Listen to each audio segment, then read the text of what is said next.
sabar menghadapi istri yang selingkuh dengan laki-laki lain? Dan apakah itu bisa disebut takdir Allah yang harus diterima dengan ikhlas? Dan apakah talak sudah jatuh apabila istri sudah meninggalkan rumah? Mohon penjelasannya Ustaz, agar hati saya bisa tenang. Tentu saja orang mukmin tahu kalau setiap orang bisa berbuat salah.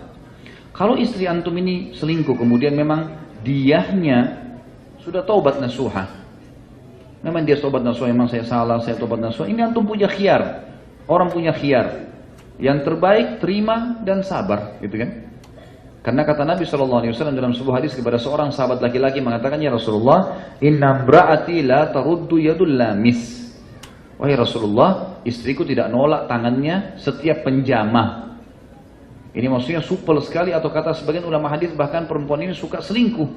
Kata Nabi SAW, talikha, ceraikan aja kalau gitu. Dia bilang, lakinni uhibbuha, tapi saya mencintainya. Maka kata Nabi SAW, amsikha, kalau gitu pertahankan dia. Dalam arti kata, luruskan kesalahannya, sabar sampai kamu mampu, semampu kamu. Gitu. Kalau kamu memang tidak bisa, karena memang kadang-kadang subhanallah, pasangan kita ini karena kita sudah terlalu cinta, nggak bisa kita ceraikan, atau nggak bisa cerai dengan kita. Kita berat untuk cerai, kalau kita cerai malah mudaratnya lebih berat. Kita jadi sumpah, kita jadi sedih, maka jangan terjadi. Gitu kan? Kecuali sudah betul-betul maksimal, kita sudah tak yakin memang ada sebuah poin yang bisa mendongkrak kita untuk meninggalkan, ya sudah. Barulah seperti itu.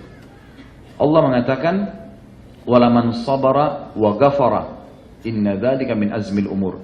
Siapa yang sabar dan memaafkan, itu adalah sesuatu yang memang sudah diperintahkan oleh Allah. Gitu. Jadi seperti itu. Baik, pertanyaan, kalau sudah tinggal ke rumah sudah jatuh talak atau tidak? Jawabannya tidak. Tapi dia berdosa besar. Karena sabda Nabi SAW, wanita manapun yang keluar rumahnya tanpa izin suaminya, maka dia dilaknat sampai dia kembali. Makna dia dilaknat adalah diangkat berkah hidupnya, tapi tidak terjadi perceraian. Perceraian terjadi hanya kalau suami mengucapkan kalimat cerai, atau si istri yang mengajukan kepada hakim, dan hakim sudah mengiyakan, itu baru terjadi perceraian. Dan pada saat itu baru dihitung masa iddah. Dihitung masa iddah, jadi tidak. Dengan dia keluar tidak. Tapi kalau bahasa saya teman-teman yang bertanya, mohon semoga Allah keluarkan antum dari masalah antum ini, dan seluruh muslimin yang sedang hadapi masalah tentunya. Kalau seandainya istri ini memang betul-betul dia selingkuh sama laki-laki lain dan bebas hidupnya, dasarnya memang ya terbuka sekali pintu zina dengan dia lah, gitu kan? Maka kalau dia pergi dari rumah, teman-teman sekalian, antum sujud syukur kepada Allah. Itu pasti kebaikan. Allah mau kebaikan, karena kalau dia bertahan maka antum akan sakit hati terus. Dan yakin puncaknya Allah akan gantikan. Masalah dengan perempuan, perempuan akan datang. Dan perempuan yang datang, teman-teman sekalian, akan datang emasnya. Para wanita, bidadari surga, bidadari dunia akan datang. Allah akan kirim. Banyak kasus yang saya lihat dalam lapangan seperti itu. Sabar, akhirnya Allah datangkan pasangan yang luar biasa. Baik perempuan ataupun laki-laki.